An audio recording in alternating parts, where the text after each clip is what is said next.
Welcome back, guys. This week we're going to talk about the new Avengers Endgame movie and how to watch it to find out the most about humanity that we can.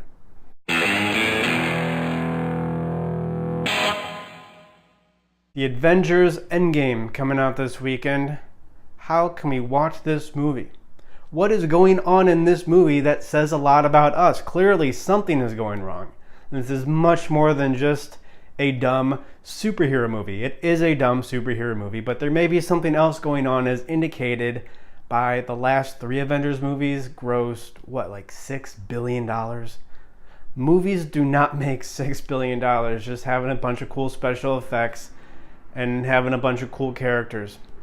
There's something going on. These movies are saying something about us, and I think specifically in the Avengers Infinity War, which I saw, and I think it's going to lead into the next Avengers Endgame. These are movies about trauma. They are talking about trauma, specifically through the lens of Thanos, which is ultimately the most interesting character in this movie.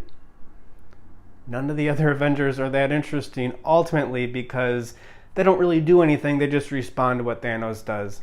Like James Bond isn't that interesting. Dr. No, clearly more interesting than James Bond. At least Dr. No does something. James Bond simply responds. Same thing in Harry Potter. Voldemort's the most interesting character because he does something. Is he wrong? Perhaps we can argue about it, but at least it gives us something to argue about. Harry Potter simply responds to what Voldemort does. Anyway, Thanos, I think, is the most interesting character in the Avengers franchise. I think he's ultimately the hero. Perhaps he's a tragic hero. We'll see how Avengers Endgame turns out. But hey, I think we can use psychological insights into Avengers Endgame, into what Thanos represents, to predict what's going to end up happening. Anyway, back to the story of Thanos. I think his is a story of trauma. If you don't know about it, he was born on Titan, which is a moon of Saturn, or Jupiter, one of those. Or maybe that's not the moon where he was, that's not the place they're referring to when they say he was born on Titan. See, I guess I don't really know. But anyways, he was born on this planet, or moon, it doesn't really matter. And because of overpopulation, half of, I don't know, but a lot of people died out because of overpopulation. There weren't enough resources to account for all the people. I think he was a child at this time. And this led to a trauma, which is what? A stress from the environment that you simply cannot handle. See how our emotions work. The stress comes in either as a loss or a threat that causes anxiety, or as a hurt or an injustice that causes anger, and you simply don't have the resources to manage it. So you have no help, so you cannot help but to manage it in an inappropriate way. Now, there's 2 inappropriate, immature, maladaptive ways to handle this. And what Thanos saw was a trauma. There was an injustice. A lot of people died because of overpopulation. So now what is he doing? He is acting out in a neurotic way. The anger has come in, and now he is using it in a destructive towards other ways, like Uncle Vinny. Always, being angry, being hostile, lashing out, being revengeful. Usually when we think of anger with a negative connotation, it's not really anger, it's a maladaptive form of anger called I'm taking my anger and I'm dumping it on other people. And that's what Thanos' plan is, to destroy half of life in the universe, and this leads to, this is the neurosis. And by neurosis, I simply mean a maladaptive way of managing an emotion. An unconscious way of managing an emotion. In the context of anger, what Thanos has, the anger comes in, and like I just said, he just acts out in a hostile way. Partly conscious, partly unconscious, but he feels like he needs to hurt somebody else. He needs to destroy somebody else. By somebody else, we mean half the life in the universe, to get what he wants, to get his needs met. Well, this is ultimately going to be a neurotic way of dealing with the world. And what encompasses neurosis or neuroticism? Well, 2 things. they're kind of related. Well, the first one I sort of mentioned, but it's win-lose. Other people have to lose for you to win. Other people have to die. Half the universe needs to die for you to get your needs met. Well, this is only the result of not being able to manage anger, because when you first felt the anger, maybe you were a child. Maybe you were too young to manage it in an appropriate way, which is fine. You can't always manage things properly when you're a child, but when you take this way of being into an adulthood, when you can think, when you can use a conceptual faculty to create win-win scenarios, to be creative, how can I get my needs met and how can I get your needs met at the same time? That's win-win. That's the opposite of neurosis. That's adaptive. That's mature. That is feeling the anger and asserting it. Being productive with your anger, which isn't what Thanos is doing. And ultimately, to be win-lose, neurosis also encapsulates, it doesn't encapsulate, but it is the denial of reality. There is a sense of reality denial as represented by what? In Avengers, it is Thanos getting all the Infinity Stones that can manipulate time, that can manipulate how people see things, that can manipulate, I don't know, I forget what they all are, but he has them all now. So that is a great embodiment of neurosis. That's what Thanos is. Thanos is neurosis. He seeks out win-lose deals and he tries to manipulate reality. He doesn't look at the reality coming in, at the threats, the losses, the hurts, the injustices. He says, who cares about that? I have my Infinity Stones. I'm going to use them to manipulate what's going on. And of course, this happens to all of us. I mean, who hasn't gone through this trauma to neurosis flowchart here, my two-step flowchart? Who hasn't done that? I mean, a girl rejects you when you're young, and that hurts. That can hurt really bad. You may not know how to handle it. That's trauma to some degree. I mean, everybody's experienced trauma to some degree. I'm not saying that gives you any sort of serious condition like PTSD, but it is traumatic technically. I mean, if it's any stress that comes into your boundary, that comes into your psychological identity, your soul, so to speak, that you don't know how to handle, that's going to be trauma. So a girl rejects you, let's say it's in middle school, and you just feel really bad, you don't know how to manage it. Well, this is going to cause neurosis. You're going to feel yourself perhaps pulling away from women, not engaging, because there's just so much pain associated around being around you. So you may get involved in video games. You may lash out at women. There's millions of ways, like whatever you can do down here with either anxiety or anger. So lashing out, being helpless, being a victim, develop OCD kinds of behaviors, obsessive thoughts, compulsive behaviors. Another great example is maybe getting fired from a job.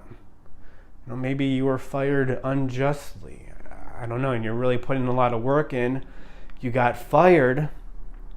Well, now you don't really know, or now you're going to pull away from jobs like the 7th grader was pulling away from girls.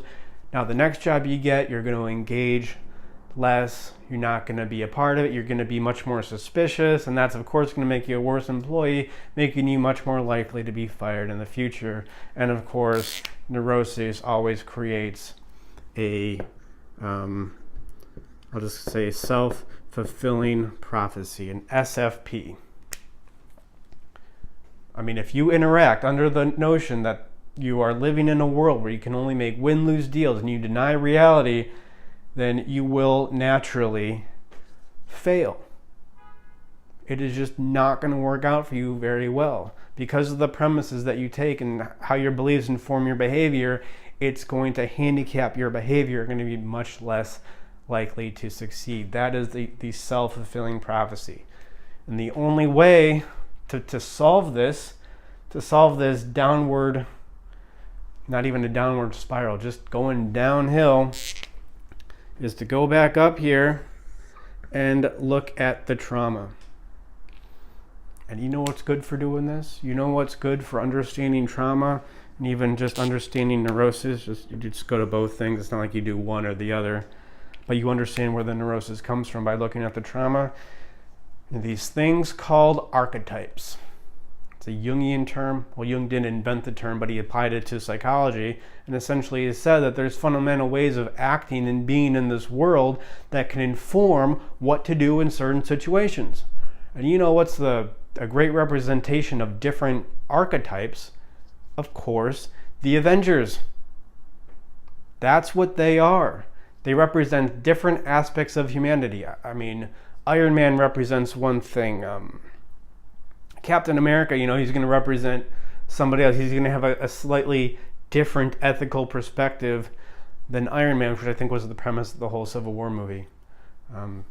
So we are going to see Avengers Endgame this weekend to understand neurosis as represented by Thanos, and to understand even more how to solve that neurosis as represented by the archetypes of humanity, the Avengers, however they interact with Thanos, however they can get to Thanos in a certain way. And that's exactly what we do in psychotherapy, is you use archetypal information about your psychology. I guess I'll probably do a video on archetypes. Did I not explain it very well? Okay, well, so an archetype is something that has been a cultural artifact for so long that it becomes a biological artifact. It's simply a way of being, a way of acting that's simply in us. It's who we are. So there's the hero archetype. Maybe the traditional hero archetype is represented by Captain America. There's the trickster as represented by Loki. There's the Loki. I'm sure the guy from Guardians from the Galaxy represents something. There's like the humor archetype, and they all just kind of interact in different ways. So it's not like you can only be one archetype or another, but that's the idea. You go to see Avengers and you see all the different Avengers and you go, maybe I can use what that Avenger is doing to solve this problem. I mean, this is what we're thinking, unconsciously. This is why we're ultimately are going to go see Avengers Endgame. To figure out trauma, to figure out neurosis, to figure out how it really manifests in reality, and to use our own Avengers, our own archetypes, our own inborn ways of acting and being, patterns of behavior, to use all that to solve ourselves. But, we see it carried out on the big screen and we go, ooh, maybe I could do that, or maybe I could do that. And ultimately, I think this shows us what's going to be the end of Endgame, or what's going to solve Thanos being able to manipulate reality. Is I think it's going to come out that ultimately he can't manipulate reality. That's what neurosis tries to do. It tries to bend reality to fit its own end, and that can work for a while. If a girl rejects you in 7th grade, it can work for a while to just avoid girls and go play video games. That will totally work for a couple weeks, maybe even a couple years. It may even work for a decade. If you're really good at rationalizing away what's going on in your life, it could even work for a decade. But eventually, it's like something's going to happen, something's going to break. Nothing is more powerful than reality. Nothing is more powerful than reality. Well, and as represented in the movie, Avengers movies, by the Infinity Stones. I think those are going to be shown to be powerful to some degree. And Thanos will do a lot of bad stuff, but ultimately there's going to be something that's going to be even more powerful than the Infinity Stones, and it may just be I was about to say the Transformers. Yeah, the Transformers, the Power Rangers, the Avengers coming together and working together and figuring out, what's a good way to communicate. And then when that does happen in the movie, when they figure out a good way to communicate to Thanos, even through fighting is a kind of communication, we're going to be watching. We're going to be thinking, oh, maybe that's something I can do to my own neuroses. And that's it for this week. Thank you for watching, guys. Get psyched for Avengers Endgame if you want to get psyched. You probably don't understand how big of a deal this movie is unless you're in high school. If you're in high school, you're thinking, oh yeah, of course. Obviously I'm psyched. Anybody else probably isn't that psyched. So if you are going to go see Avengers Endgame and you're not that psyched about it, at least get psyched about the psychology behind it, because there's no way that movies could gross $6 billion without saying something very important about who we are.